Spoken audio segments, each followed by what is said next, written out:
जय गुरुदेव दोस्तों।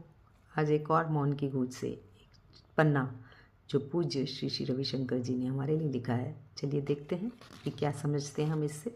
हिंसा शोर के साथ होती है, जबकि अहिंसा मौन में। हिंसक लोग अत्यधिक शोर करते हैं, वह अपनी हिंसा जताना चाहते हैं, जबकि अहिंसक लोग शांत रहते हैं।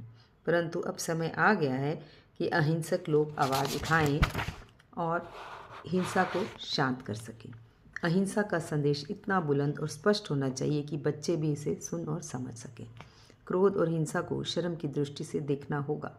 नवयुवकों में हिंसा का कारण ये है कि वह क्रोध और हिंसा को शर्मनाक समझना बंद कर चुके हैं और इसे गर्व की बात समझते हैं। हिंसक या क्रोधी होने में लोग गर्व समझते हैं और आक्रामक होने को वह सम्मान या प्रतिष्ठा का प्रतीक मानते हैं। इससे पूरे समाज में आक्रामकता और हिंसा बढ़ती है और मानवीय मूल्यों का ह्रास होता है।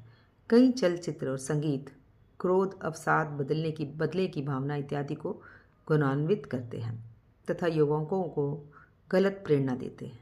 हमें दृढ़ता से मानवीय मूल्यों का बढ़ावा देना चाहिए, विशेष करके प्रेम, दया और अपनत्व की भावना। जीवन एक युद्ध है। चिकित्सक बीमारी से लड़ते हैं, वकील न्याय के लिए लड़ते हैं, शिक्षक अज्ञान से लड़ते हैं, यहाँ तक कि तुम्हारा शरीर भी एक युद्ध भूमि है। निराशा तब आती है जब तुम लड़ने की इच्छा को खो देते हो। अर्जुन निराश था, वह लड़ना नहीं चाहता था। उसके हाथों में धनुष गिर गया और अंगुलियां कांपने लगी, परंतु श्री कृष्ण ने उसे जागृत होकर लड़ने की प्रेरणा दी। लड़ने का निश्चय तुम्हारी निराशा को दूर कर। दोस्तों, हिंसा जो है कमज़ोर मन की निशानी है।